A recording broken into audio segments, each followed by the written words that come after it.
He's making a hard run, President Trump, that is, in Iowa over this next month and next month. He just wrapped up his address, and One America's Daniel Baldwin is there live in Iowa to talk more about what the 45th president just said today. Daniel, good to see you. So how was Trump's first event of the day?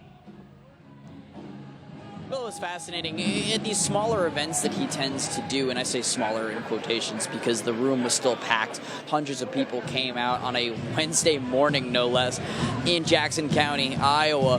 What he does, which is very different from many other former presidents, is that he likes to take Q&A at the end of his speech, and that's exactly what we saw President Trump answering a couple of different questions from people in the audience, and one of the more striking ones was a young lady asked him, how do you endure all the persecution that you go through? And he said, I could be out living a nice life, I could be out at any of my beautiful properties, but I'd rather be here in Iowa with you today. And that was an answer that really jumped out. He also teased the fact that he could be coming back out here on January 15th, the day of the Iowa caucuses. And as you said, he really pumped up those poll numbers, saying that he and his team were going up like a rocket ship. And that's really that's something that can be seen in multiple different polls here in Iowa, most notably the Emerson College poll. He's up by 35% there. He's up by 30% according to Real Clear Politics polling average. And more than 27,000 people have signed Iowa caucus pledge cards pledging to caucus for the 45th president come that day in January as he departs for Dubuque right now for a policy speech specifically focusing on immigration. Well, yeah, as you mentioned, Daniel, he's expected to ramp up the time he spends in Iowa. So why is he doing that now? Well, right now it's important because obviously we're less than 4 months away from the Iowa caucus, and winning the Iowa caucus in a way that not many people expect, maybe even bigger so than Trump would even expect, could give him immeasurable momentum moving forward. We spoke to Representative Bobby Kaufman, who's a really diehard Trump supporter out here in Iowa, and we asked him what it would mean if Trump won in a dominating fashion, and he responded in 2 words: it's over. So a big win in Iowa, a dominating win, a commanding win, would essentially suggest to many other people that the race is insurmountable. President Trump is the de facto Republican nominee in 2024. So the Trump team isn't taking anything for granted. The great poll numbers are great, as President Trump likes to tout them, but he always says we don't play prevent defense, and he believes that he can gain even more ground in Iowa leading up to January, and he believes now is the opportune time to go out and do that.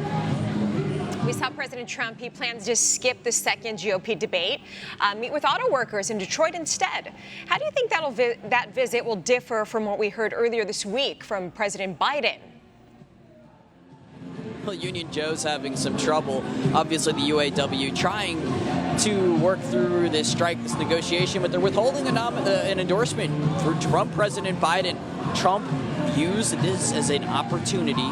So he's going out there this week, next week, he's going to be talking to blue-collar workers, auto workers, plumbers, etc. And he's trying to peel back and break down that blue wall in the Rust Belt that the Democrats have relied upon so much that he was able to do in 2016. He's making a play for Michigan. He's making a play for these auto workers that are disgruntled with Biden's policies.